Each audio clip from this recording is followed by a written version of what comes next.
afternoon, all, and welcome to the Sal Greco Show, streaming to you live from sunny South Florida.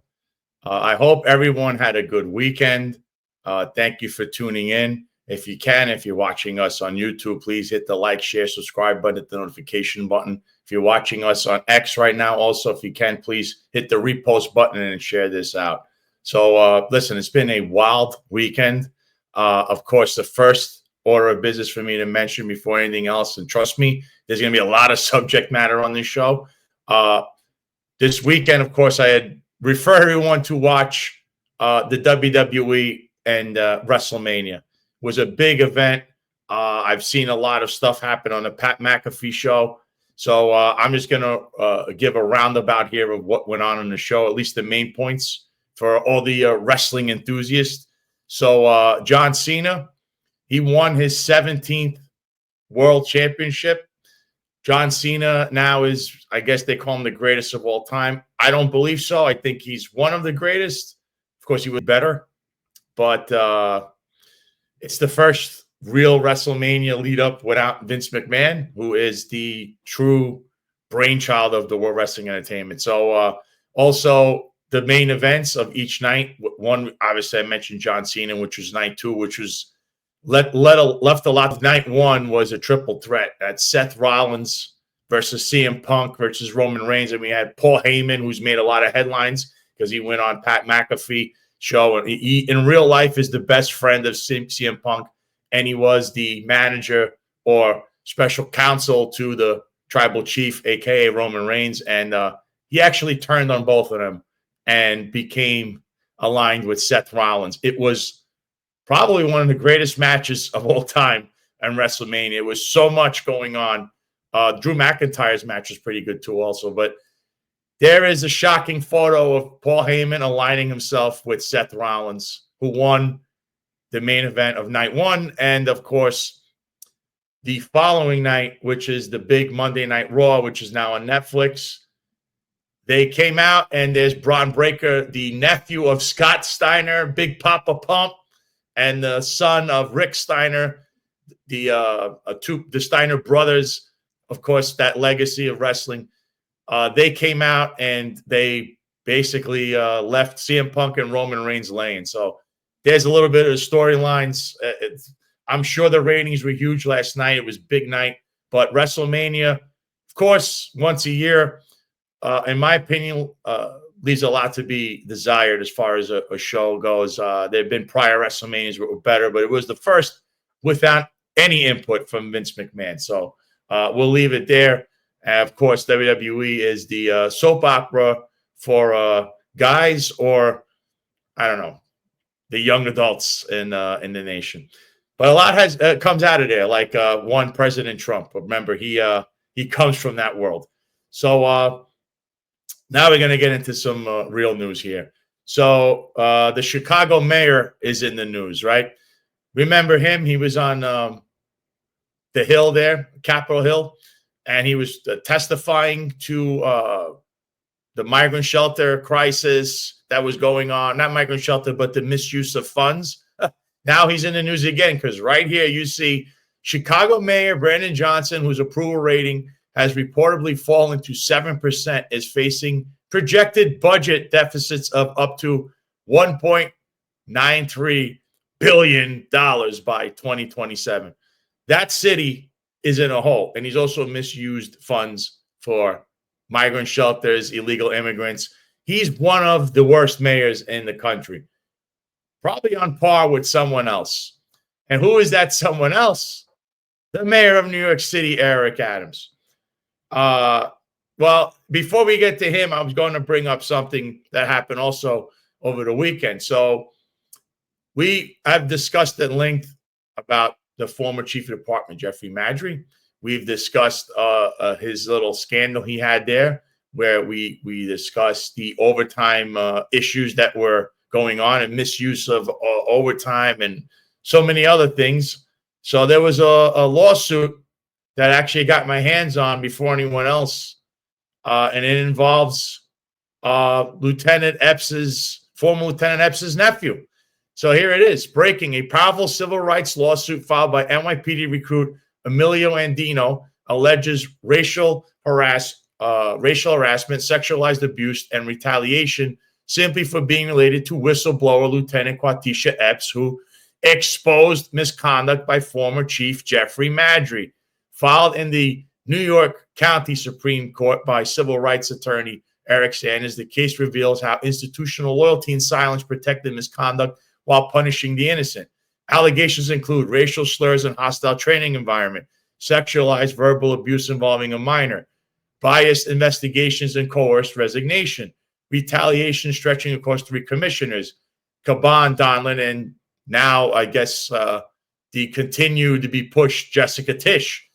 The lawsuit is a stark indictment of NYPD's leadership culture under Mayor Eric Adams, where retaliation outlasts reform.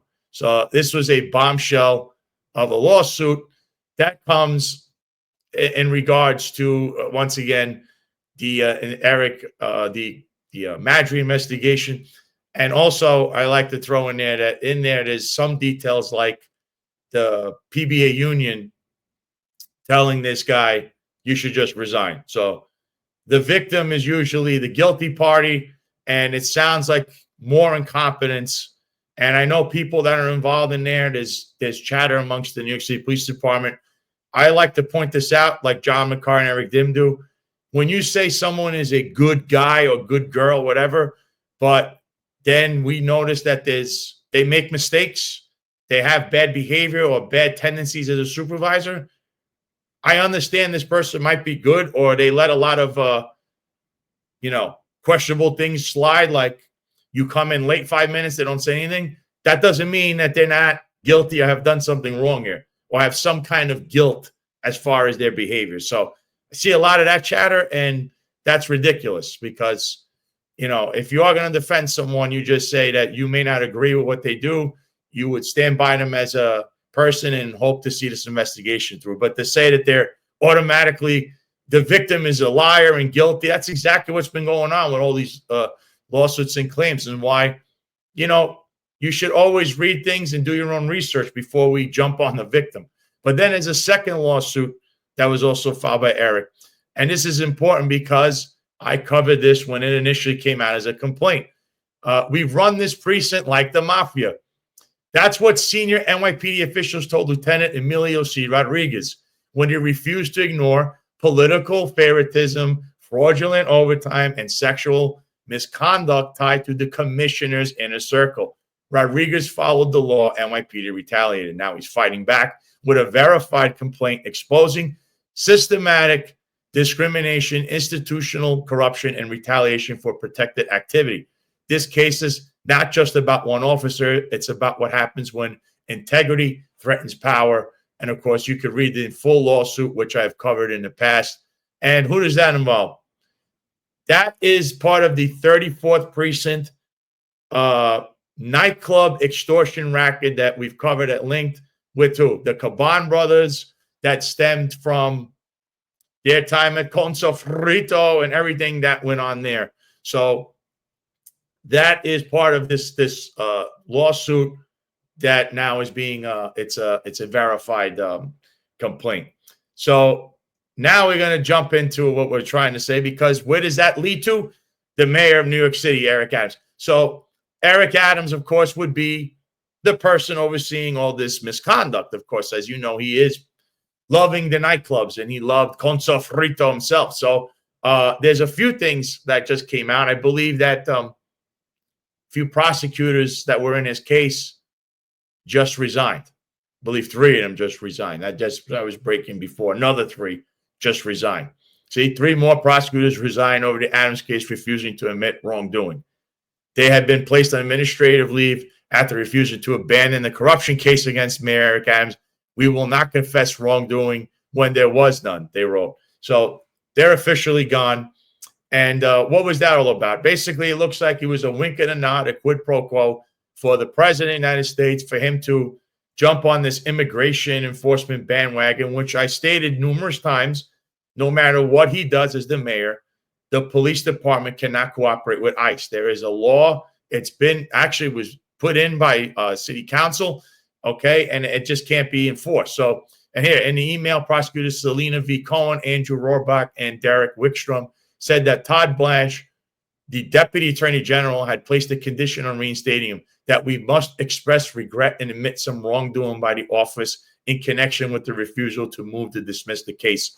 These people have a lot of integrity. I don't care where they fall under the political spectrum, but this is right here is what I'm talking about. So a judge temporarily blocks the New York City Mayor Adams from reopening the ICE office on Rikers Island. He had written an executive order, which he didn't write. Deputy Mayor Mastro signed, but that doesn't mean that there's no quid pro quo here. And I told everyone that would not fly. They will challenge that in court. Now Eric could appeal it like he's appealing all the people that were unjustly terminated for not being part of their mandate, and that's still being appealed, even though the court said that they should return to work. So he's going to appeal this, and this is going to run out the rest of his term. There was never going to be help in this matter. I don't understand why Trump or anyone at DOJ decided to drop this case or whatever they were thinking. And right here, the counsel suit, which was filed last week, argued the order was part of a corrupt bargain allegedly made by Adams in exchange for the Trump administration pushing to kill his federal criminal case. And I think they have a point. And that is why, partially why it won't be allowed to become a law or an executive order. And also it goes against the actual law. You could have a temporary, I believe, like 90-day executive order. But if it gets challenged in the courts, you'll never see it. It's going to go on and on and on. So why help this guy when he's completely, in my opinion, guilty of every crime that was being alleged in that criminal case? I don't know.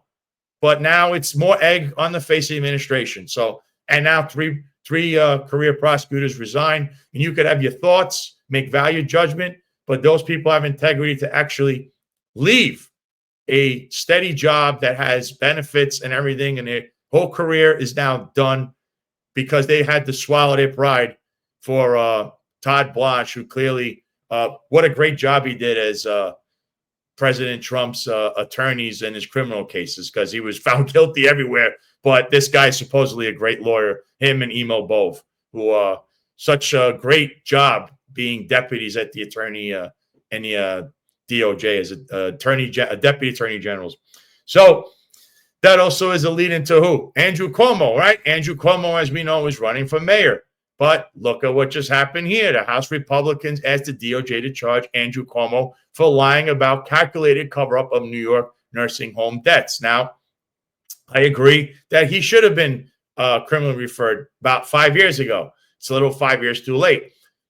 I think this is going to hurt Cuomo, probably to run for mayor, but I don't know if this is a grand plan by Republicans to now anoint Eric Adams to be the front runner in the mayoral election.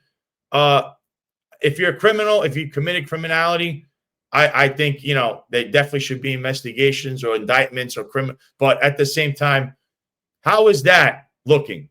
So you want to criminally refer him now during a mayoral run when you said that Eric can't go and have his case because it's going to affect him running his campaign and being mayor. How is this not going to affect Cuomo? You got to play, you got to be in the middle and call a spade a spade. That completely reeks of a political bias there, how they're going about it. Not to say he's not guilty or he didn't do what they're alleging, but look at the timing. June is the primary. You're going after Cuomo. Listen, I'm not a fan of Andrew Cuomo, but what does this look like? And it looks like the Republicans are doing Trump's betting, which I saw Eric Adams on Laura Trump's show pushing out low information talking points and talking about restaurateurs and restaurants that were run by felons and guys that he got originally in trouble with. So that was a whole nother story. Yeah, Comer demanded that Cuomo must be prosecuted to the fullest extent of the law for lying 3 times to Congress, a charge that carries a maximum 5-year prison sentence for each count, and said his panel would fully cooperate with a future DOJ probe of the 67-year-old ex-governor and current mayoral frontrunner. Yes, he did that, but now if you're going to dismiss Eric Adams' charges and say it's political and they're going to ruin his campaign, how does this not ruin Cuomo's campaign and he's running for mayor right now? When Could have charged them last year, or you could have charged them. They were in charge last year, Republicans in Congress. So it reeks of political bias. And then, of course, speaking of more politics in New York, looks like the low information voters in New York are chugging ahead because Kathy Hochul, the New York governor, now has high favorability ratings. Look at that. Her job approval is going up. Would you reelect Hochul? That's still a little down. So her favorability rating is 44%. It was 40 last month. Job approval is 48%. It was 46 last month. Would you reelect Hochul? 39% to 48%. This is from the New York Post. So low information people rule the roast. So here they're saying Hochul, they want to, that, you see the drumbeat of reelecting her. And of course, Chuck Schumer, now everybody wants him out of office. So the fickle crowd in New York is running rampant. Be careful. I told you, low information voters, this is how they are. They will probably end up voting for Kathy Hochul. Here it is, a first in Siena College poll. Schumer's 10 points underwater with a plurality of voters viewing him unfavorably, Greenberg said. Schumer was rated 39% favorable and 49% unfavorable. So the pendulum's swinging, folks. But either way, but remember, low information rule the roast. So now I wanted to bring forth our guest because we're talking about politicians. We brought up New York. We have people like Tish James that you've seen recently, that between Sam Mantor's great work and also Joel Gilbert, who will be on this show on Thursday to discuss more things about Tish James. I've uncovered mortgage fraud, I believe now insurance fraud, all kinds of criminality. And we have someone who has been uncovering more criminality about a plethora of people. I know him. I love his work. He does great work on Crowdsource The Truth. Okay, and you can check that out on X and also on YouTube and Odyssey, I believe. And it's a good friend of mine, Jason Goodman. So, Jason, I'm always on your show, and it's an honor to finally have you on my show. Welcome, Jason. Thank you for being here. Sal, thanks for inviting me. And thank you very much for facilitating the interview yesterday with Roger Stone. That was great. It's really going to help this information get out to a lot of people. And that's the most important thing to me, Sal. Listen, Jason, I'm going to say this before we start. As you know, people like to say, Jason is a conspiracy theorist because you go out there and I see your work and they say, oh, well, look what he's doing. And I am a fan of your work because why?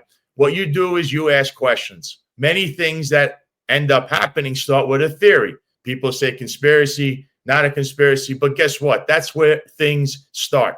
Your theories now, especially now recently, have all started to formulate what? Criminality. You actually have uncovered it. So that's why I'm a fan of your work, because you do great work. You cover a lot of things. You walk around New York City. You uncover many questionable things that people see every day. That's what you like to do, is ask questions, which is what I believe this country was founded on, a First Amendment, a freedom of speech and a freedom of exploration. So yeah, I want you to detail just a little bit of what you uncovered here. There's multiple people.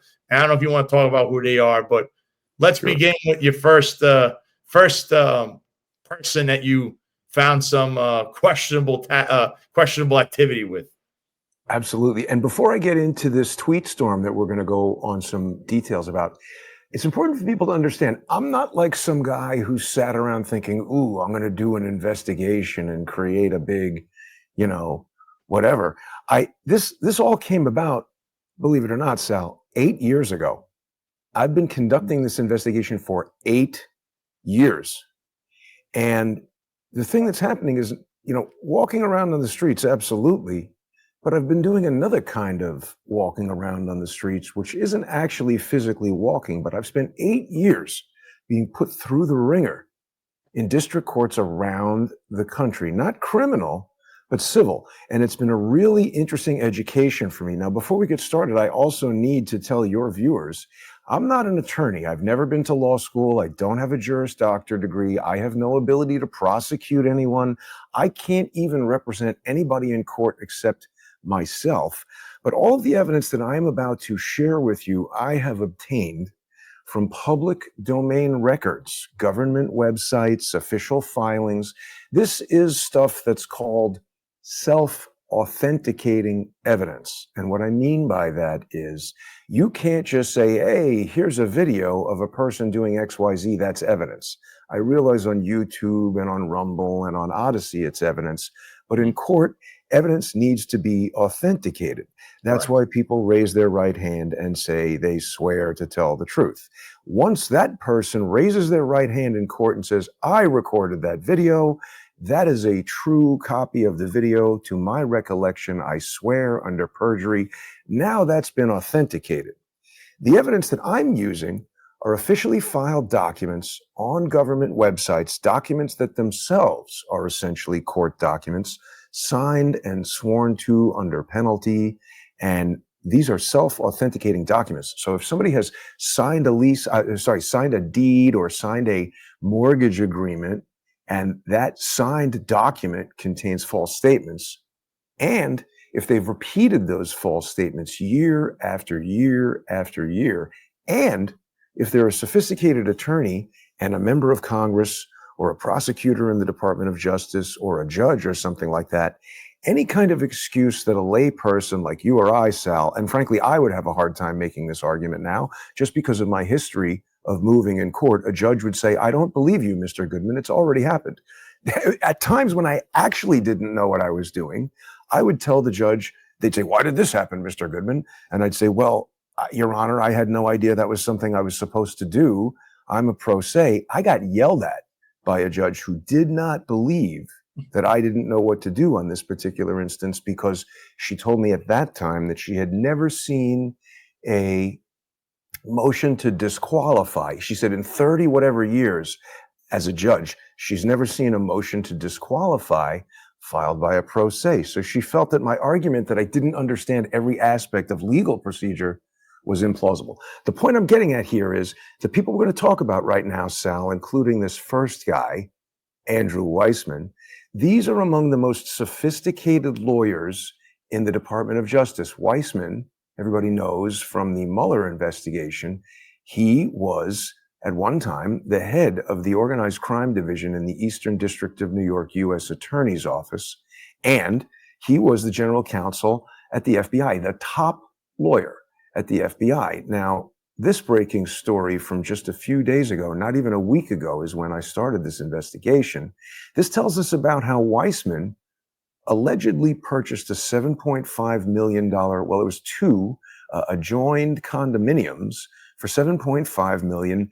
Now, it's possible that he could do that. He's a big fancy lawyer. He's written books. He's on MSNBC all the time. But it's a little weird because he purchased the property from this guy, Leonard Toberoff. And you actually did a great job, Sal, covering this. But we'll just go through it again. Toberoff is not merely a Jeffrey Epstein business associate. You know, we've heard allegedly respectable individuals like Bill Gates say, hey, you know, I had dinner with Jeffrey Epstein like 40 times or something on the Weirdo Island, but I had no idea he was up to anything bad. This guy was doing Ponzi schemes, or allegedly, and he was involved in the Towers financial scandal with this guy Hoffenberg and Jeffrey Epstein.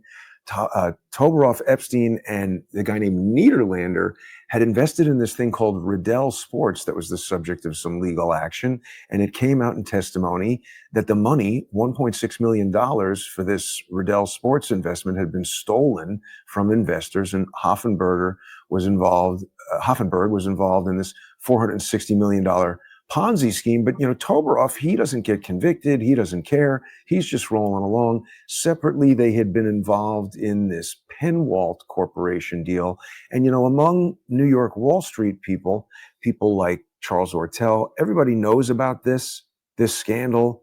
And, you know, this is known stuff. It's not like this is something I dug out, but it's a bit of a mystery that this guy Toberoff, nothing ever happened to him. You know, these are all the stories that cause people to wonder, how did Jeffrey Epstein become a super millionaire? Where did he get his money from? Many people think it was from some of these fraud schemes. Now, the other thing that Weissmann is famous for is the Enron task force. He was one of the lead prosecutors, if not the lead on that.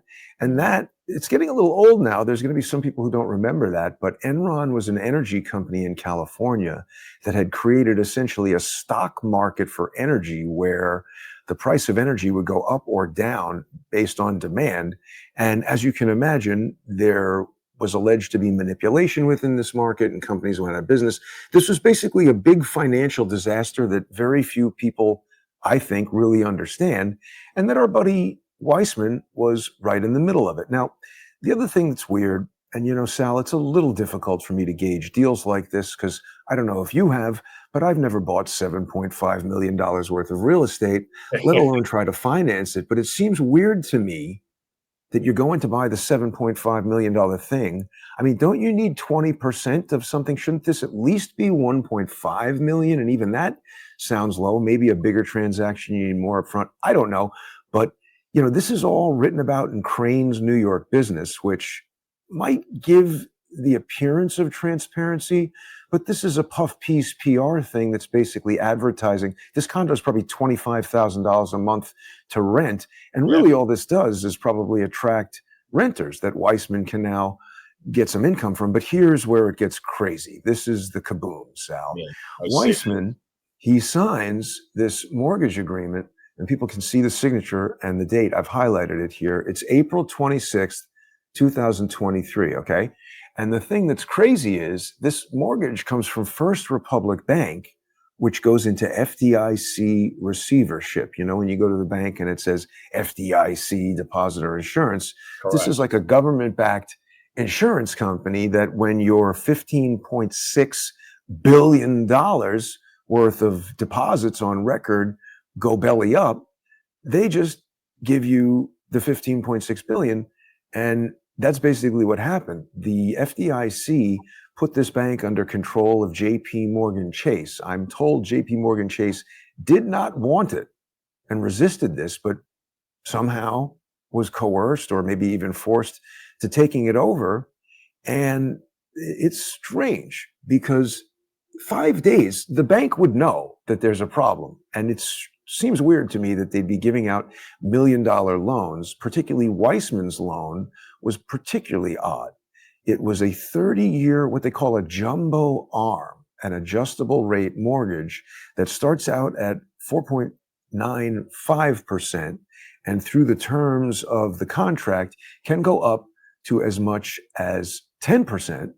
And it's important for people to also note that in April of 2023, your average mortgage rate on a 30-year jumbo arm like this was between 6.5% and 7-ish%. So getting it for 4.95% is very low and unusual. And this is a big mortgage they're giving him. Plus, we don't know where the other 6.5 million came from. Did he wire them $6.5 million? Did he have 6.5 million sitting around? Again, I don't get involved in $7.5 million transactions, so I can't say. But what I have heard from people who have this kind of money and do these kind of transactions, it just feels like they wouldn't do that. They'd take this 6.5 and put it in a money market that's earning 4%. And because that's not taxed, even though we pay this much, we're saving this much on tax. So rather than pay the whole 6.5 at once, there's a whole plan to pay it. So just the whole way this condo got bought, it seems weird to me.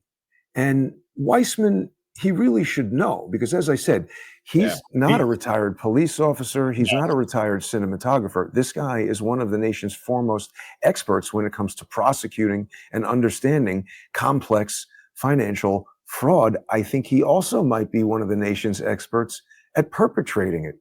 Sal, what do you think of this?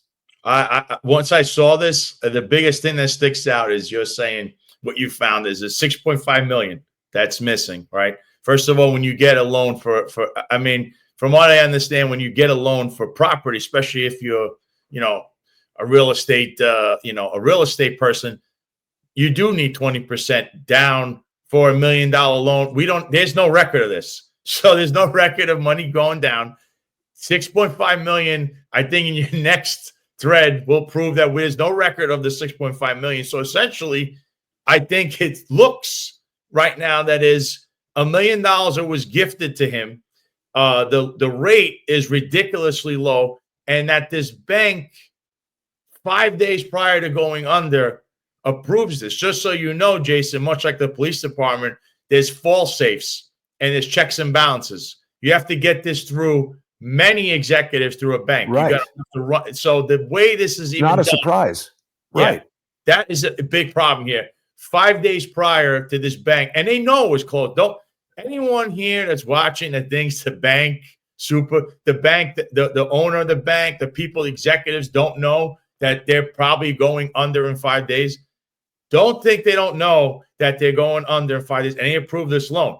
And the question is why? But I think you're also uncovering the whys and the connections of people. So I think you just raised another excellent point, though, Sal, because the fact that he fell short of the 20%, in my view, and again, I don't have any experience with this size of a loan, but in my view, that would have prevented him from getting the loan at all. But separately, isn't it also true that if 20% is the minimum and you say, hey, I'd like the lowest available rate to start, I'm going to put up 40%.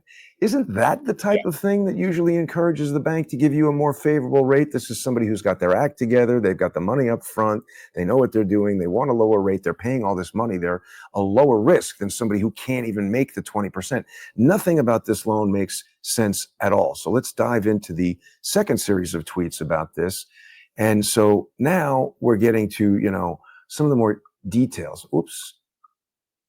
I also want to put out that this guy, to get a rate like that, usually police officers and we'll say police officers, military, they get different rates, which is something that popped up with Tish James, how she got her little rate for the mortgage. So they give not deals like this, Sal. No, not they, like this.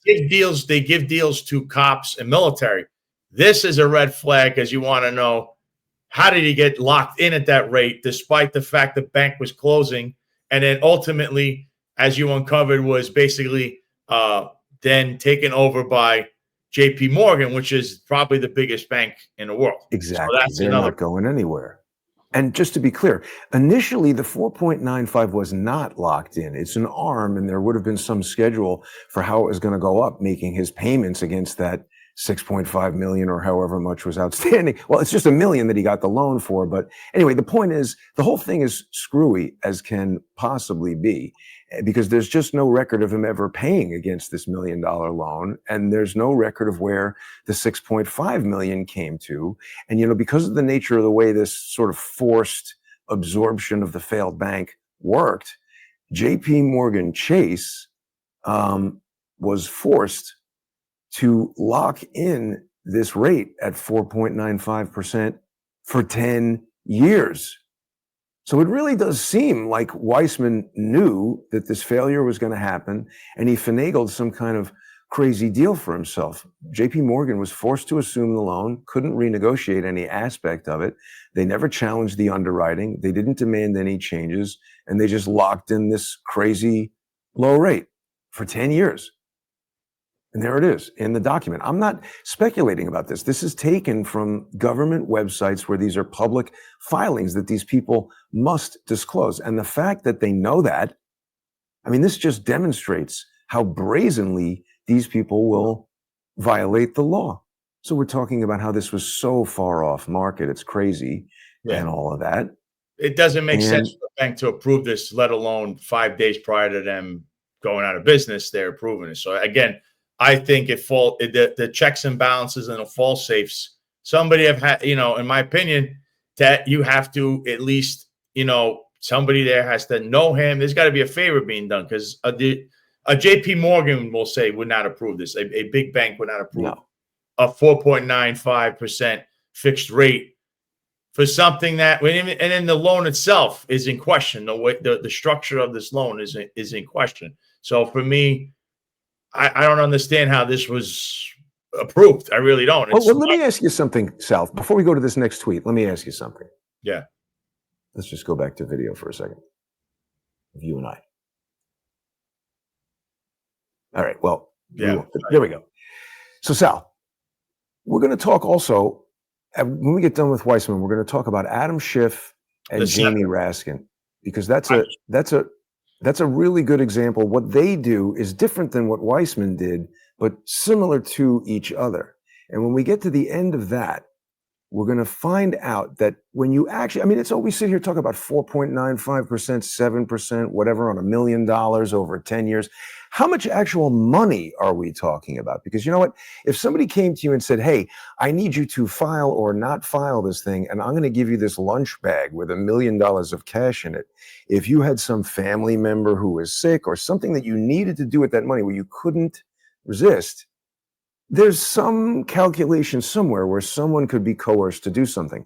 I don't think that saving $150 or $200 a month on a mortgage with all this documentation, when you're an attorney, when you are a congressperson, you're going to lose your bar license. Why would these guys take these amazing career-risking chances over such small amounts of money? It really doesn't make sense. But let's look at the next tweet and we'll start to get into it. Because I think what we've got here, Sal, is not just a bunch of guys who want favors from banks. But this is only if you know you get away with it. That's how they did it. They know they could get away with it. No. I think it's even more than that. Yes, they know they can get away with it, but it is a gang initiation. We're going to have you all papered up for fraud, felony fraud, that the payoff to you on paper isn't worth it at all.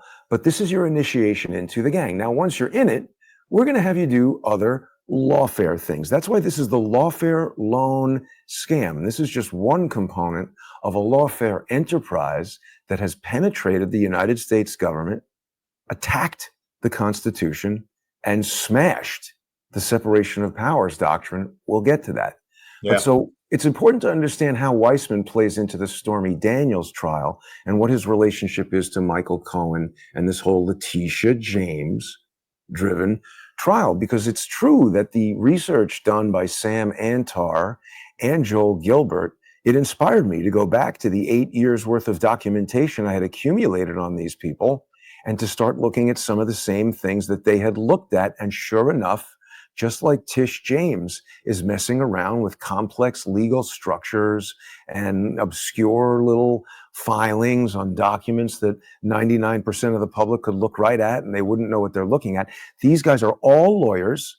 They're all using complex schemes to hide their financial crimes, and they're initiating themselves into these bigger crimes.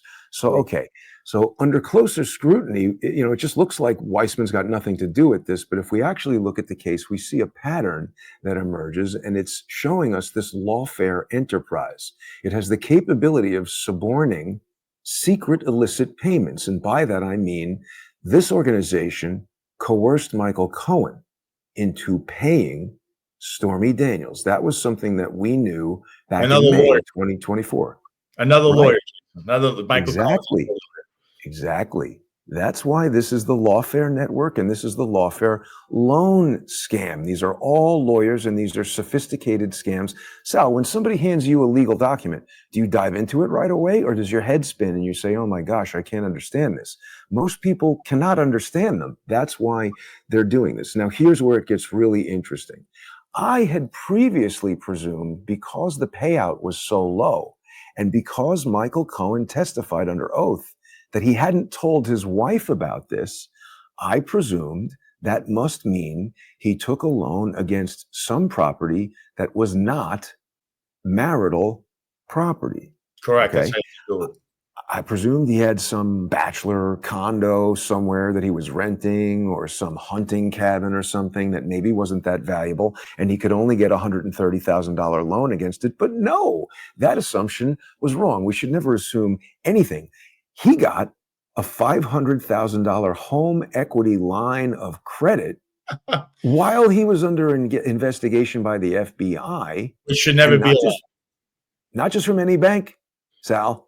Yeah. He got it from First Republic while he was under criminal investigation with marital property as collateral and no signature from his wife. That right there is mortgage fraud. And they said, okay, Mr. Cohen, I'm the bank manager in charge of issuing loans. Are you going to be starting a new law firm with this or making an addition to your house? No, I'm going to make a politically explosive payoff to a hooker. Okay, here's your $500,000. We're definitely getting that back. So that's how that transaction went down. You could be a millionaire. You could be a criminal. You're banking at First National. And don't worry, Sal, because according to Janet Yellen and Joe Biden, this was a win. Even though the bank went belly up to the tune of $15.6 billion, don't worry. Taxpayer money was not used, and you didn't have to pay for it. Oh. This is such a scam. It's unbelievable. Yeah. Oh, I have a typo here. Sorry about that. But these facts came out in testimony at this sham trial of the century, which incidentally, this is still an active case. Remember, they postponed the conviction until after his presidency so that they can harass him some more once this is done. But okay, so we're on to our next tweet storm. Give me your evaluation of that, Sal. This is just like Patrick Donahue had said in the comments here. He's a retired detective on the job. Rules for thee, not for me, political elite. See, this is what you're going to hear more and more of, because the normal person, well, you just said, just so people understand, when you're under a criminal investigation by the FBI, your life, they basically, not getting a loan. Yeah, you can basically, you're being tailed. They're watching everything you do.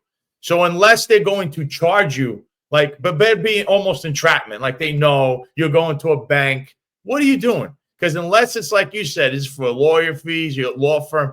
What is this That's for? more evidence that the FBI was motivating him to do this. Fantastic, Sal. God, I love your cop mind. I love it. Yeah. FBI would have been aware of this. And again, is this entrapment? Because obviously you're using Cohen's working for the FBI. True. If he's working, then he'd be an informant, which we end up finding out he becomes someone who becomes a witness and trying to say he changes, where then he later becomes the anti-Trump guy, even though he's going to prison and he went soft for 3 years or whatever. They got him out. He only did like a year or so. But again, they're letting him do this. When they say, when you see that behavior, there's something to it. Because if I'm investigating him and I see this, I'm going to stop it right there. The bank is a federal bank. We know, as the FBI, we know what's going on. We're going to track everything he does. He's under an investigation, which is likely to lead to indictment, but they let him walk in and do this loan and all of it because, again, it's not for property. It wasn't for a law firm, it's for property, and again, his wife, it's not, you need her approval. None of this makes sense other than it's beginnings of, I would say, something where it's going to be a trap for someone, whether it be him or likely someone else. So that's what I'm seeing here. Yeah. And by the way, I would add that all of this research, although it was based on documents and things in large part, particularly with Weissmann and some of the other people we haven't spoken about yet, documents that I had collected over the course of 8 years of investigating them for other reasons, this bit of research has all been done within the last 5 days. So there is no doubt tons of meat still on the bones here. And with this $500,000 HELOC, something happened right after that with the relationship between Michael Cohen and the bank. Like they just canceled his account or they gave him the $500,000 and were like, get the hell out of here. We don't want to see you anymore. Again, almost like they were coerced, but I haven't fully investigated that. Let's go to the next.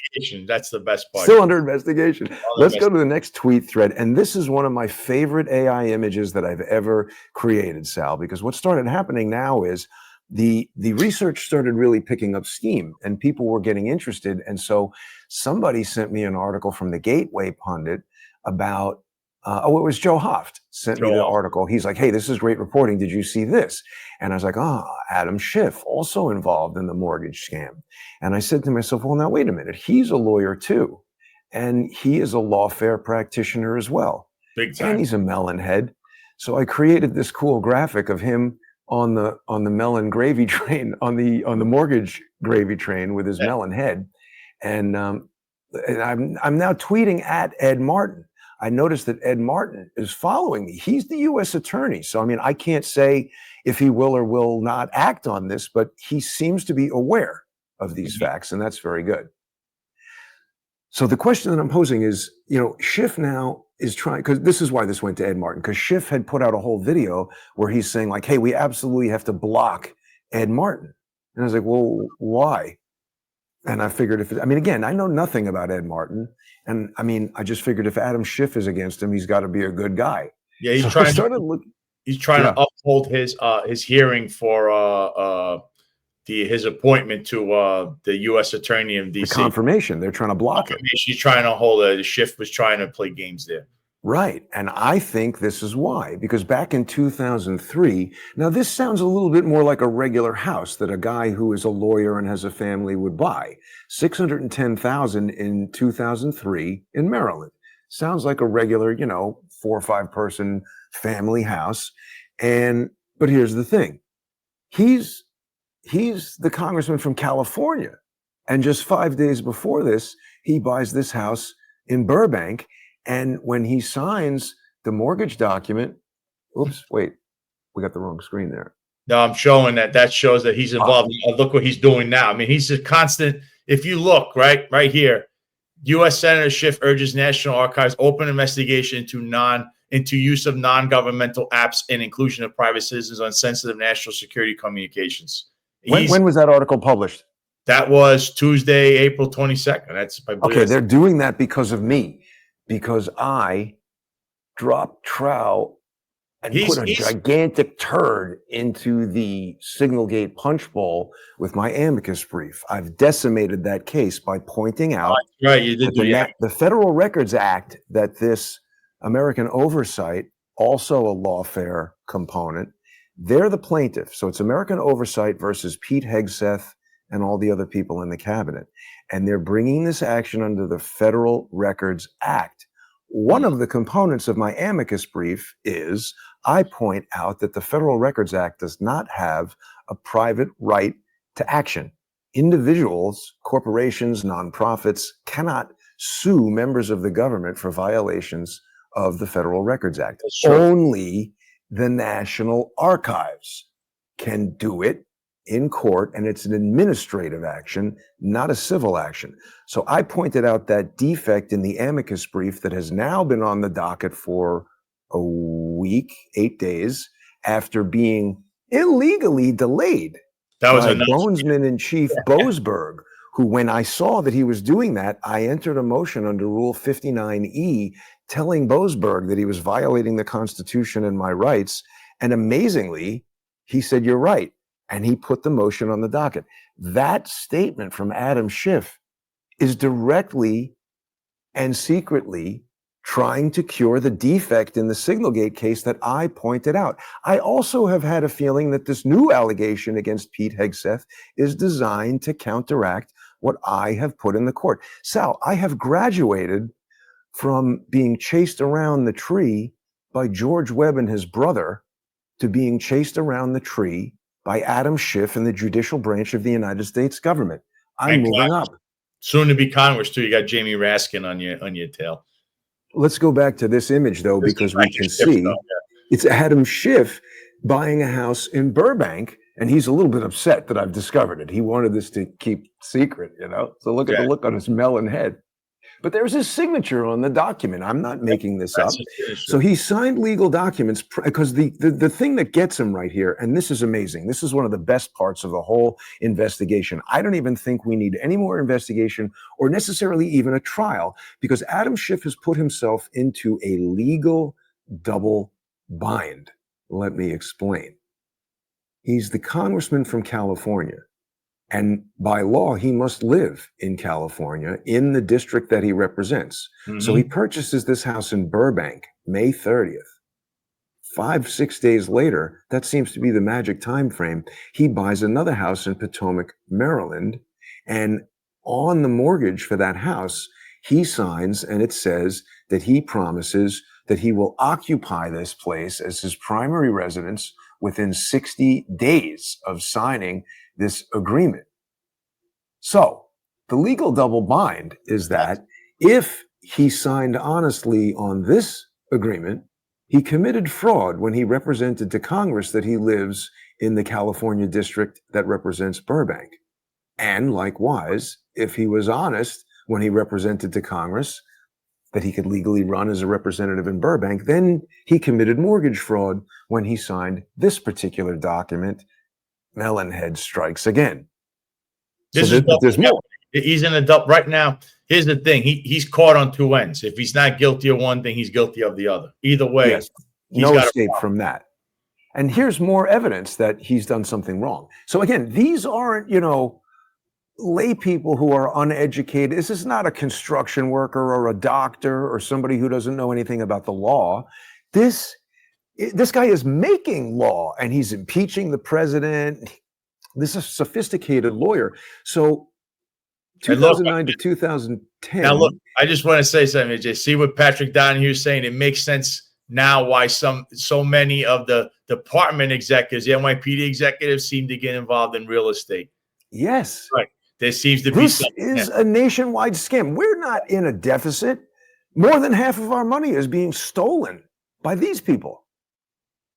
This is it. He's right. Patrick Donahue's right, because what you're showing here, I don't know how this guy got away with this, but you cannot have a primary residence in another state when you're representing California. He was a congressman up until 2021, 22, when he just got elected to the Senate, which now he's part of the Senate, for which he still has to live in California. Exactly. So why is he calling that other property his primary? Well, you know why, Jason. I know what you're about to say, why he did that. Better rate on the mortgage. Correct. You get better rates on the mortgage. That's what he did with this one. That's what hang on, Sal, because this is where we get to is this guy a sophisticated lawyer who plans to have a very public career for a long time? Is he going to commit fraud and then transmit it over wires, making it a felony to save $150 to $200 a month? That does not make sense. Someone is instructing him to do this so that they have all this documentation of his fraudulent activity so that they can then say, well, Melonhead, guess what? You're leading the Russia hoax impeachment.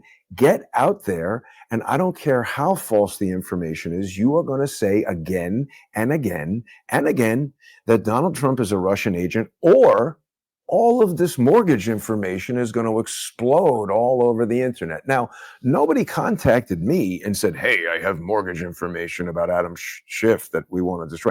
Nobody did that. I just have been doing my own investigation into the lawfare crew that has been laser beam focused on destroying my business and attempting to destroy my life for the past 8 years. They've been pretty effective at taking out the business. I earn less than a third of what I was earning at the height of Crowdsource The Truth. But until Weissmann Norm Eisen showed up, all those clowns. Well, let's get back into this because we still have a lot to talk about. So he refinances. Let's take a look at this slide. He refinances in 2009 and 2010 that same Maryland property, and he keeps signing, sworn statements that it's the primary residence. Yes, he gets a better rate, but I think that's someone telling him you are obligated to commit fraud to join our gang. It wasn't until 2020 that he finally changed it and filed this second home rider. Now, I should go back to the original document and check the date. I think this was done in October prior to the, October 13th. There it is, 2020. So this is prior to the election, but I'm going to go out on a limb and I'm going to take a guess that something was happening that convinced Schiff that their mechanism for cheating was so foolproof that he would do this now. And by this, I mean, file this second home rider, which the only reason I can think of him doing this is that he figures the field is now clear. Joe Biden will be president 2020 to 2024 or 21 to 25. And Schiff will have a high likelihood of winning for the California Senate. Whereas if Trump were to win, he would have another 4 years of being called a melonhead. And that would be bad PR for running for the Senate. And he probably would not win. So he makes that change. He definitely need to change knowing that the power structures behind him, because as a president, there's not going to be DOJ. No one's going to look at him because he's a president. And he's kind of cleaning up the public record or trying to. I mean, this guy is not that smart, in my opinion, and he's making some dumb mistakes. So he didn't use First Republic like Andrew Weissmann or Michael Cohen, but he did play a similar game. And let's just look at this checklist for a second, because he had contradictory residency declarations, multiple refinances, hidden perks, lower rates and stuff like that. Yeah. Possible sales tax fraud, because if he's not reporting what's his primary home, what's he telling the IRS? We need Ed Martin or somebody with subpoena power to figure that out. And false statements made under, against federal laws. Okay. So now he's trying to kill Ed Martin's confirmation. Is that a coincidence, or is he concerned that his pencil neck might get wrung if a serious prosecutor gets in there? I would definitely lean towards he's worried about what could possibly happen. And Pat Donahue once again says the primary equals a better rate, second vacation home, and an investment property higher rate, which is what we're trying to show people here, is that if you use two properties, but if you're a member of Congress, so I'm in New York, let's say I'm the mayor of New York, but might have this property, or not a mayor, say governor or attorney general, and you have a property in another state, and I make that my primary, that's illegal. That'll be a crime, in that the primary residence must be in New York. But you're not going to get that. I don't know if it's a crime, but you're out of compliance, certainly. If you did it after you were elected, they would probably just say you can't do that. But if you lie to run and you say you live in New York when you never did, that's a fraudulent misrepresentation that people relied on to elect you. That becomes a much bigger deal. If you moved, like somebody in the NYPD, I heard you guys saying moved to New Jersey or something. Yeah, well, we had I guess the mayor of New York City right now lives in New Jersey, technically. That was it. So as a police officer, you're not allowed to live in another state. You could have property there, but if they catch you saying that your primary residence is in New Jersey, you could get terminated for that. They bring these departmental charges and all kinds of stuff. And it's happened where people have a second residence and somebody makes a complaint and says, well, this officer or this supervisor, he lives there. He goes, and that's kind of, it's the same idea. That you can't have that. And here's the swagger man with no plan. He had an apartment in Brooklyn, an official residence at Gracie Mansion on the Upper East Side, and a girlfriend in Fort Lee, New Jersey. Fort Lee, New Jersey is where this property is alleged that it's really his, because he's there all the time. He lives in New Jersey. That's where he really lives, and he's the mayor. And he's gotten away with it for 4 years now. It's really, how is that allowed to happen? So and now what strikes me, Sal, officials doing the same thing. When you look at that, what is it, 50A or whatever, that database that tells you everything about the cops? Yes. That doesn't show you addresses. It doesn't show you the address, but it shows you their salaries. And what I'm getting at is, when I was looking up various lieutenants and stuff who have, assaulted me or violated my rights, even cops, like, it seems like if you're not a criminal with Eric Adams, even if you're there like 20 years or whatever, people are making $200,000. I mean, you make a good living, but $200,000, if you have a family, even $250,000, if you have a family, even if you live in Staten Island, I know it sounds like a lot of money, but you're kind of just making it in New York. You're going to have a tough time, I think. You're not buying apartment buildings and stuff. How the hell did Eric Adams get all this real estate? How did Letitia James get all this real estate? Everyone's asking that question. And I could say the same for Congress people and Senate, because what is your salary? How do you afford that? And you just proved, how did Schiff even get approved for $600,000 mortgage when he doesn't make that much as a little congressman in California?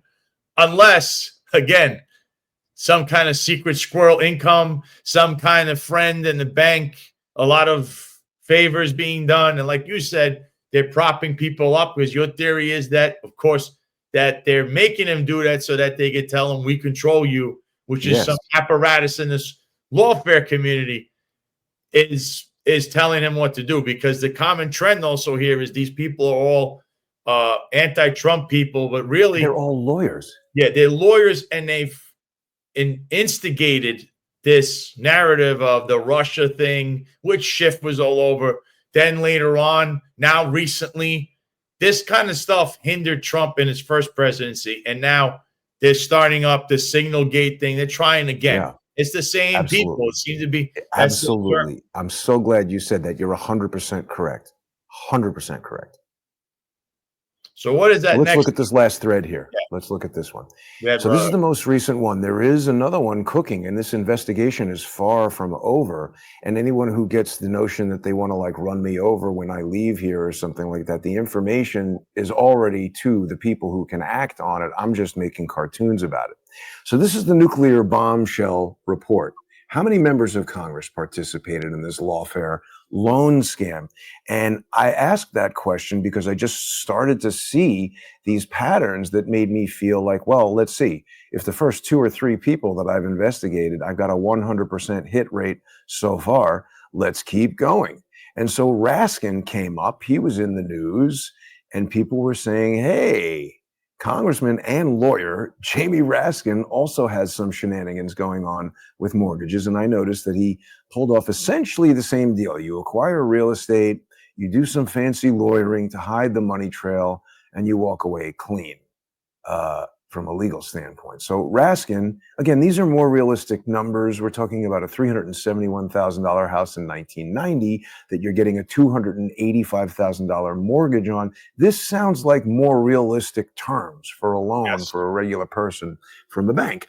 So he gets this bank, and this is all normal so far. But right after this, it gets really super sketchy.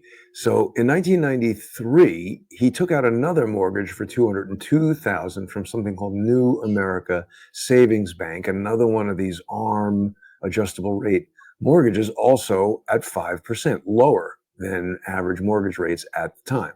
And the thing that's weird is the original mortgage was still active. Okay.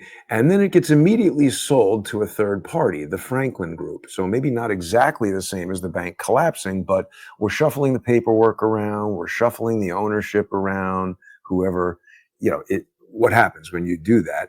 And the thing is, this was not a normal refinance because this 1993 loan, the document has some language in it that says that it's sold without recourse.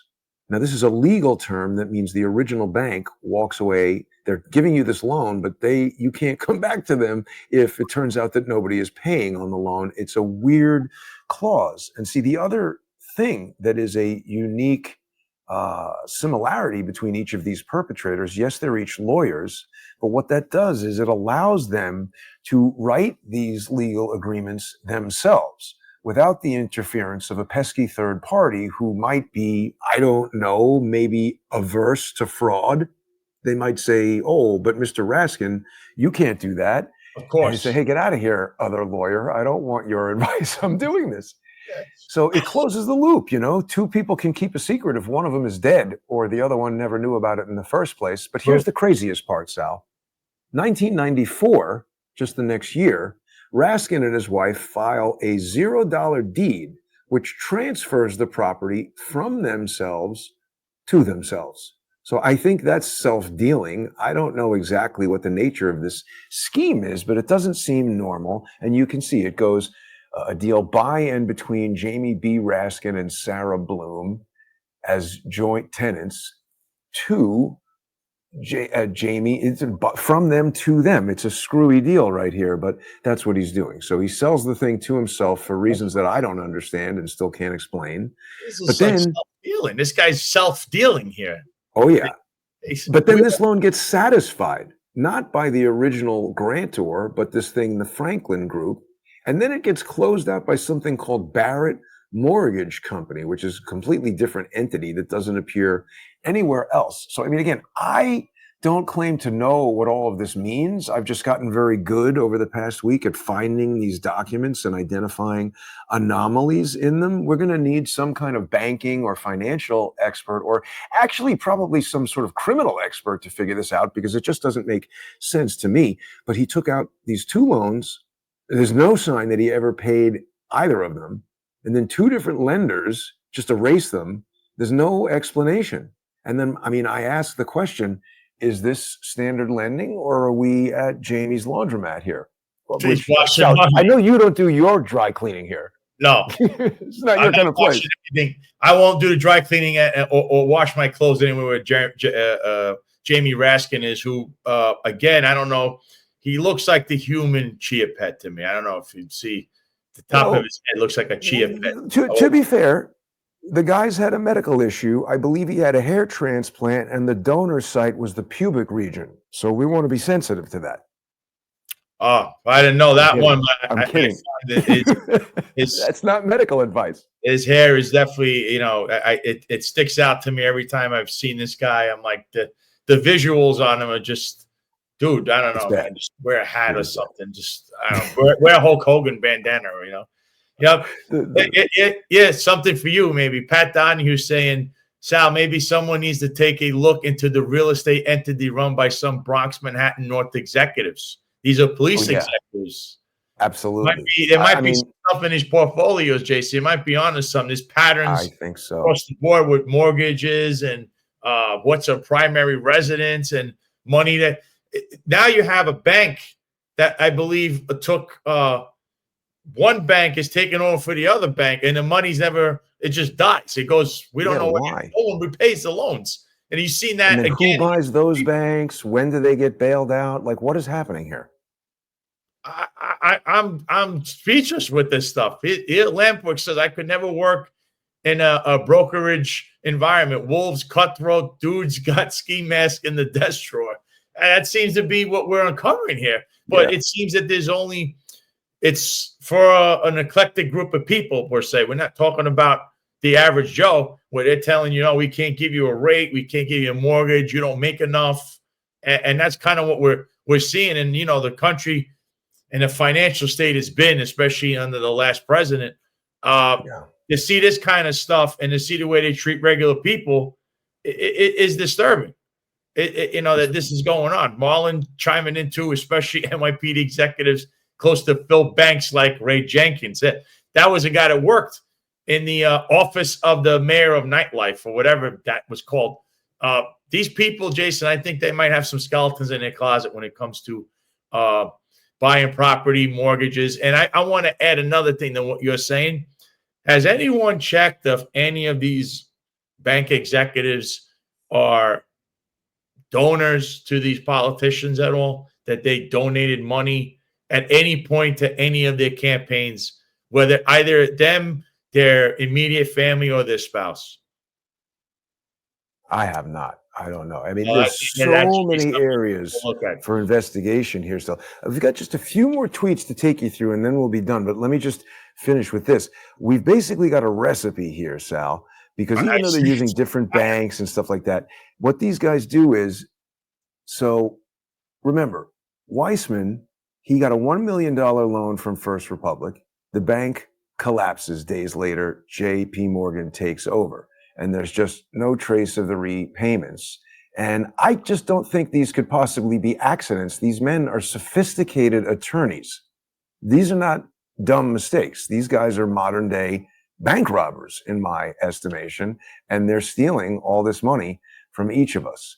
So who paid these loans? And they charge people for things too, by the way. They do investigations like this on others. White collar fraud, which is what Weissmann's specialty is, right? Right. Who paid the loans? Why were they reassigned and wiped clean? Why did Raskin have this $0 deed? What was the purpose of that? I mean, this is just a multi-million-dollar. What it comes to, Sal, is these really aren't mortgages. These are instruments used for racketeering, and these guys aren't in Congress. This is a RICO.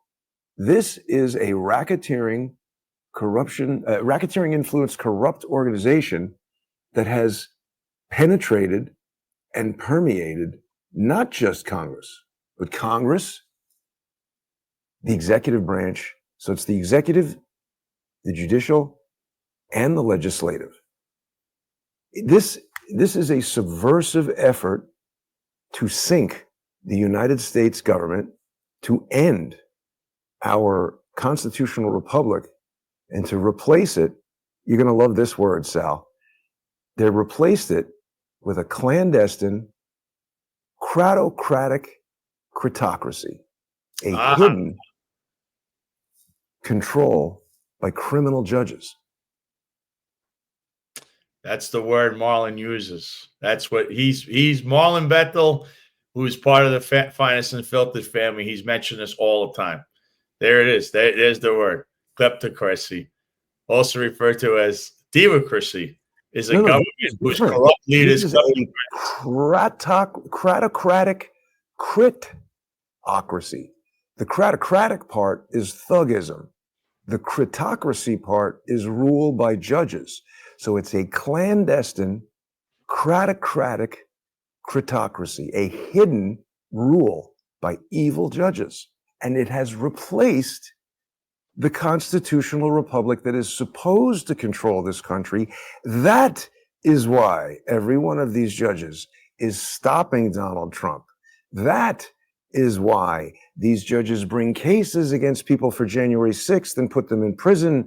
And then they go all the way to El Salvador to get gang members. This is no longer a representative government where the individual constituents have the protections of the Constitution. We are living in a tyrannical, clandestine, cratocratic critocracy. And it's widespread with everybody who's in office, public office. And it seems to be attorneys also that have this thing. Yes. You know, and it's a pattern.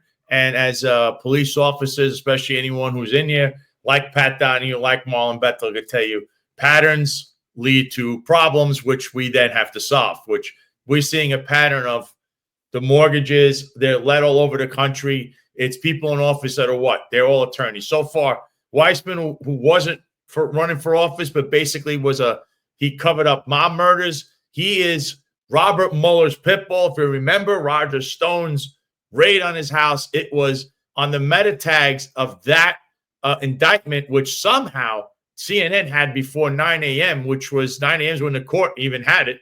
The meta tags on it said A.W. Andrew Weissmann. This guy, the Enron scam, this guy is intricately involved in the lawfare program. He's doing it. Who's Democrats, also all Democrats. Raskin's doing it, another lawyer, Congressman Schiff, who was first Congress, then as a Senate, another strong Democrat. He's doing it. And of course, the Attorney General of New York, Tish James, doing it. They're all lawyers. All lawyers. That's an important commonality. Four lawyers are all doing the same thing. It's unbelievable. It really is. Well, wait a minute. Let me break a little news. It's so many more than four. And I already know that. But I don't want to present the information yet because what I've developed here is and it's not because I'm super smart. I've discovered this. It's a really complex process. And it takes time to investigate each one of these individual, cases. Mm-hmm. But I already have sufficient evidence. I don't even want to tell you who it is yet because it'll clue them. But there are superstars coming to this list. And it will not matter if anybody does anything to me because all of this information is being discovered in real time and being shared with various colleagues and associates who obviously I'm not going to name. But people are going to be absolutely stunned, Sal, and nothing to do with me. I do believe this story is going to become one of the biggest news stories in the history of all of our lives. There has never been anyone charged with RICO in Congress.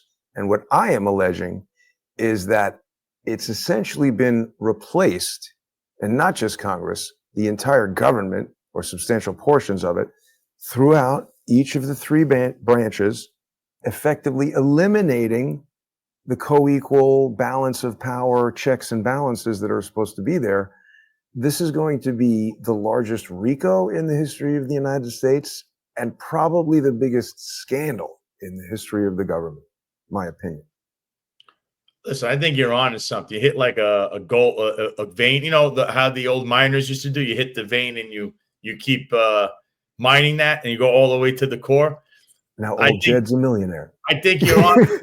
I'll tell you what. I see because I saw Pat Donahue again said something excellent here. It says maybe it's time for Crowdsource The Truth to have a comprehensive investigation by means of open source records into the real estate team. He's talking about the dream team of the NYPD / Eric Adams administration, which in itself is a RICO case if you really look at all what they're all doing. Yeah. I think Pat is on something with that. I would say the real estate, you might, if you branch off into different areas, whether it be Eric Adams and his cronies, whether it's the Crumbs or Consa Frito crew, I think there's going to be plenty of subject matter and probably some eyebrow-raising things you're more than likely to find there. That's just my opinion on that. I think that there may be some things there, especially with the way the police department, especially in this nightclub extortion ring, the racket there that Marlon Bethel actually uncovered that one of the places that they were browbeating and basically put out of business was the karaoke place. So it was in Brooklyn, which was it wasn't a nightclub at night. It was only at night. Like a juice bar, right? The juice bar. That's it, the juice bar. The properties surrounding it were owned by the same gentleman. Right, and they pushed him out to build a big expansion Correct. or something. And he also bought that building, and now it's See, all. that's what I mean. These guys are scheming, and then now you have the contiguous lot. You can make a much bigger building. It increases the value. They are. This makes the Gambino, the Colombo. It makes those things look primitive. Yeah, this is like all that stuff, and this is the mob tactics they use. Pat Donahue. The difference between coincidences and a pattern is deliberate intent. And Jason, I think you've uncovered the deliberate intent. And not only is an intent to do this stuff, it's an intent to bring down the country and make it so that they're in charge no matter what. And it's kind of always been a theory, I'd say, out there that people feel that way. It's just, how can you legally prove it? That's always what it is. Not what you know, it's what you can prove. We're working on that for sure. Now, Sal, I hate to do this, but I really have got to get on the road because I'm sure you're busy. You're another busy. legal case happening, and we will talk about that in the future. But you have any questions or anything? If not, we're going to have to continue covering this on a future episode. I'm going to say this, Chase. Well, first, I don't know if you have anything on Tish James. Do you have anything to say about that? Because Letitia James seems to be, it's like a quartet of people, one on the West Coast, one on the East Coast, but they're all having the same thing because she falls in line right underneath this. She did the same thing. Yeah. I haven't specifically investigated her beyond the stuff that Joel and Sam have done because obviously they're on that and I've been so busy with this other stuff. She's definitely involved and I'm definitely observing what they did as consistent with the rest of this in that it's all related to, they're not walking into a bank with a gun and stealing $1 million. They're doing these sophisticated, opaque, convoluted legal structures that allow them to hide things and have plausible deniability for things. And they're all doing that. It seems to be a pattern, like I said. Jason, where could people find your work if they want? They definitely, I suggest people follow you or even DM you with people that they may, or information they may have on certain NYPD executives or anyone in New York City government. Yeah. The best way right now for people to get me is on X. I am there at JG_CSTT. My show is called Crowdsource The Truth. And if you search for Crowdsource The Truth virtually anywhere, you will find it. And people can also subscribe to me on X. I do sponsor exclusive shows pretty frequently. And I will be around. There's going to be more reporting coming on this story and others, Sal. So this is literally just the tip of the iceberg. Well, listen, Jason, thanks for coming on.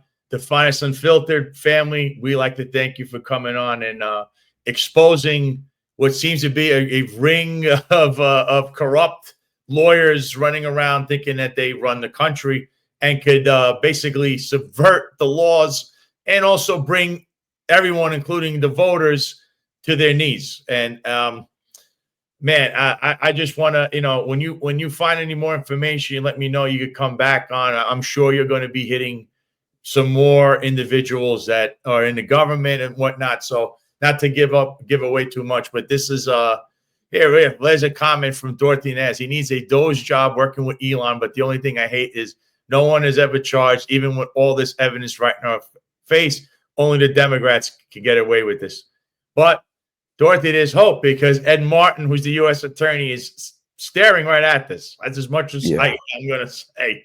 So, Jason, thanks for coming on. And I really want you to I'm going to be watching your work. I'm cheering you on, as you know. And, you're welcome to come back when you find even more evidence, which I'm sure you will. Thank you, Sal. Have a great day, and thanks for having me. Everybody watching, have a great day. I'll see you soon. Thank you, Jason. Have a good day. There you have it, folks. I thought that was very important info that you should all know, because this is what's going on right underneath your nose, right in your face. And we're all supposed to be acting like, oh, these people are gods or whatever.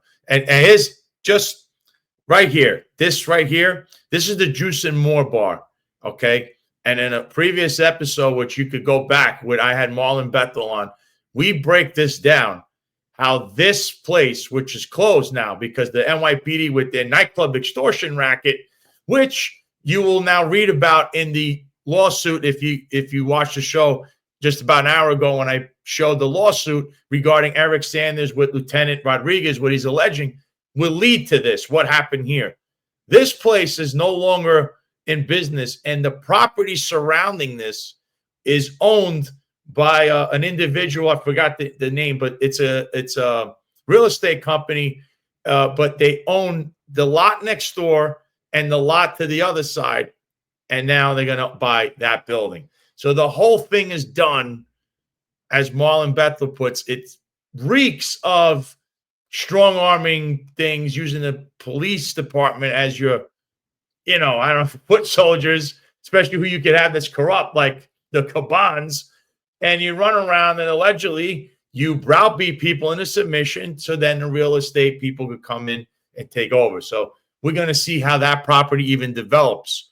But that is a very, very good find by Marlon Bethel, and I'm sure he'll have even more in the future in regards to that. So that's what I was referencing there with the business that was formerly in the Mermaid Avenue. Unfortunately, was being extorted by Ray Jenkins and the esteemedly mentioned brother of Eddie Caban, James Caban, who, as we know, is part of the Connoisseur crew. So talking of the NYPD, I want to mention this part. So something that John Macari had put up, as you know, he's the founder of the Finest Unfiltered. So right here, question for NYPD Police Commissioner Jessica Tisch. This is all hypothetical, of course, but let's say, hypothetically speaking, a deranged NYPD sergeant who, while on duty and in the confines of New York City, made social media posts directed towards Eric Dim and myself, threatening the lives of our children. Who would be responsible to take that report and investigate?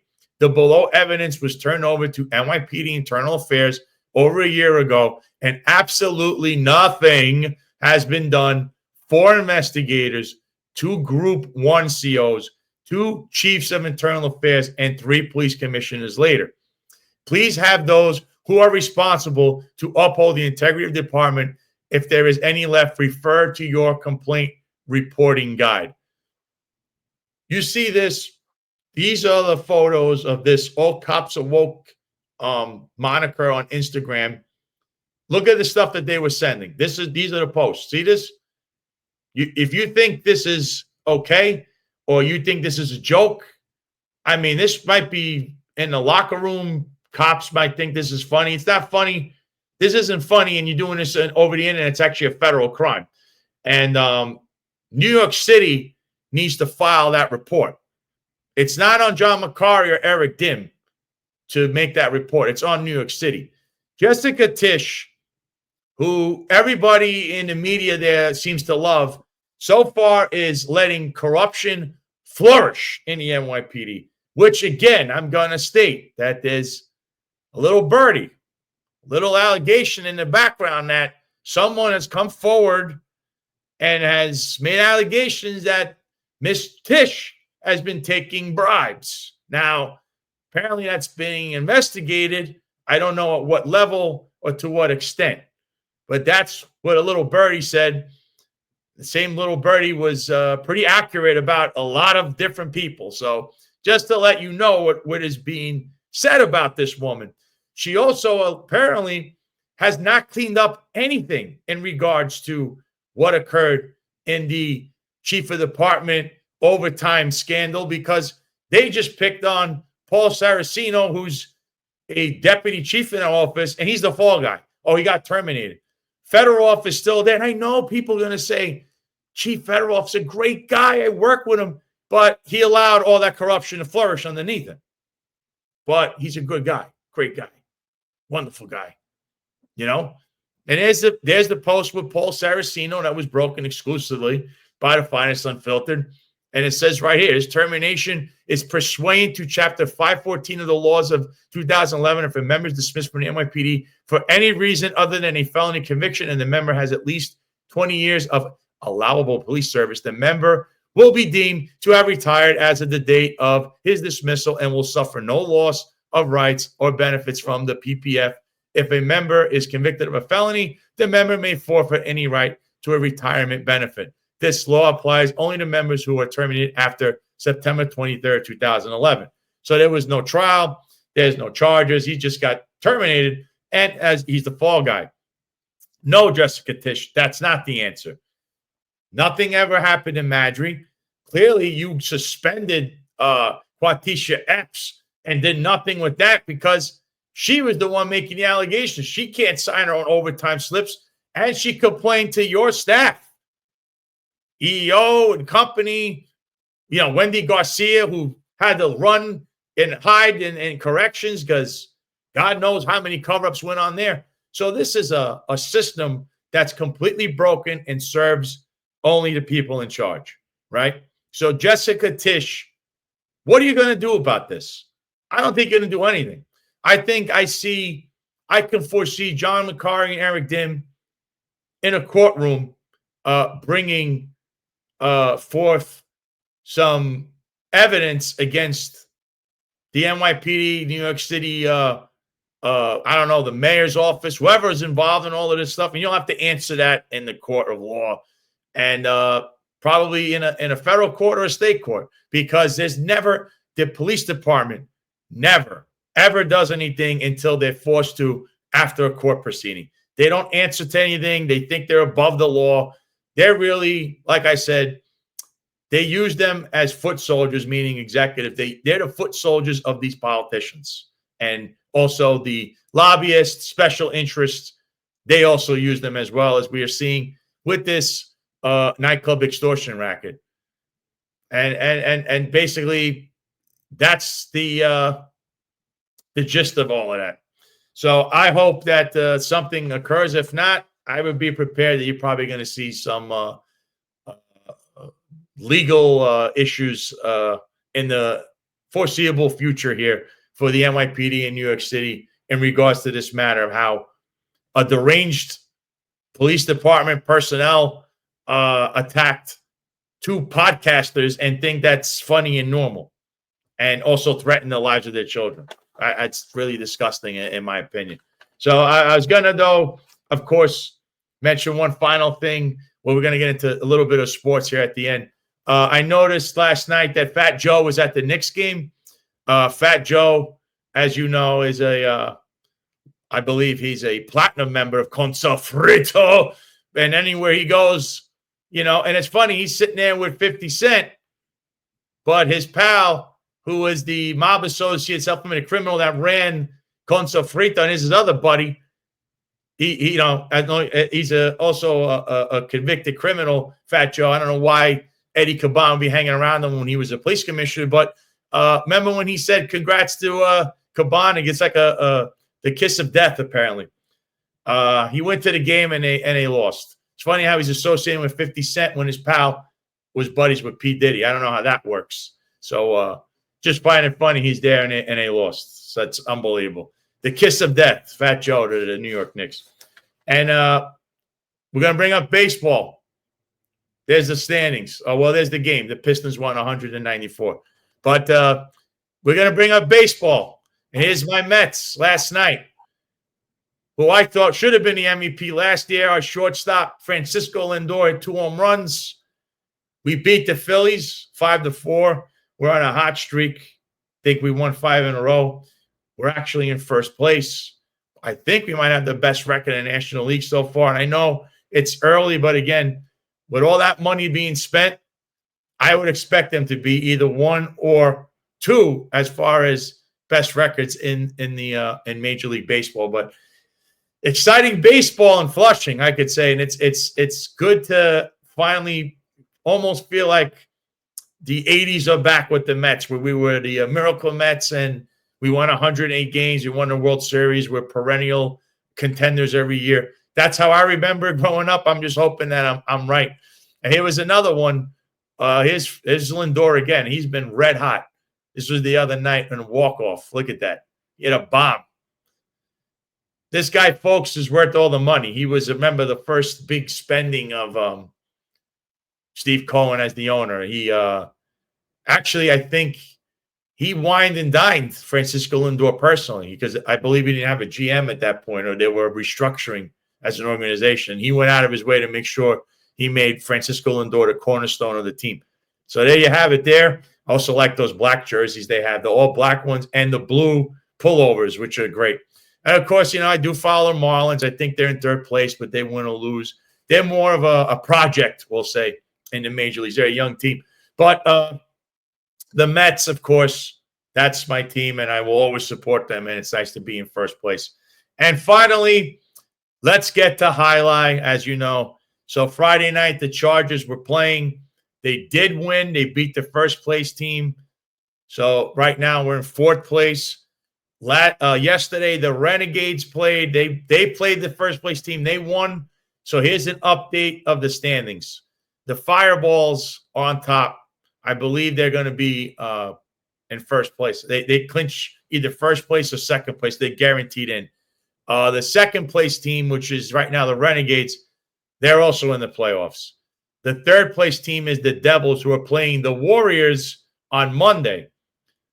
Now, here's the catch. Today at 5 o'clock, my team, the Lifestyle Miami Chargers, who are in fourth place right now, and that's the final playoff spot, are playing the Warriors. 5 o'clock right there on YouTube. You can catch it, Highlight World Network, or also on ESPN3.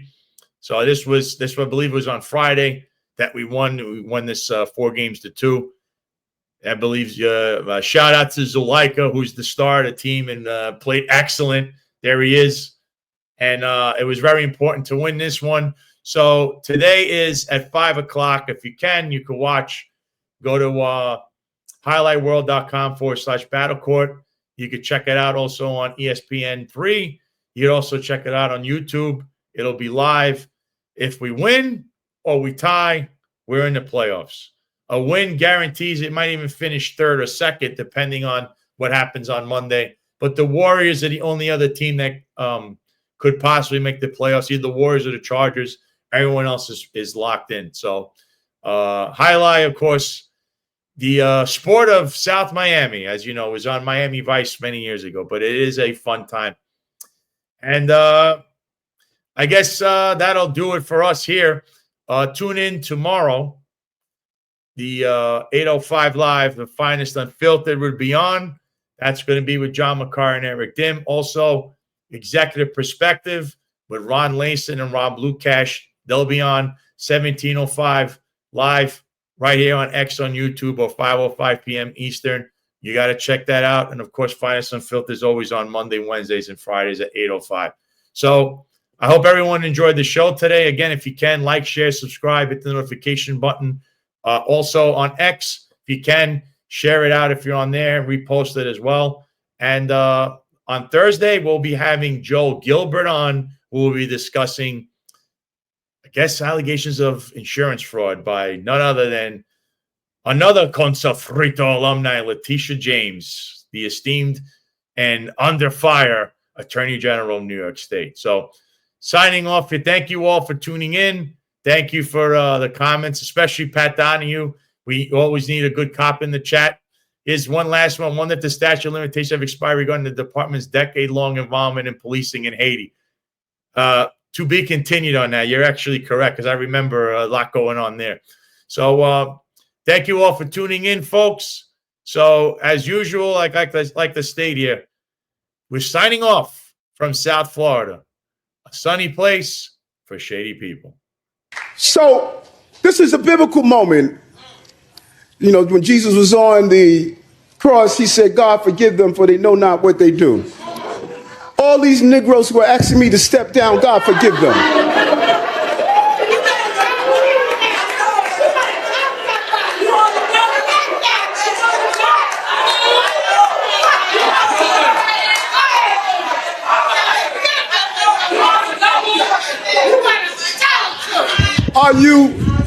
Are you stupid?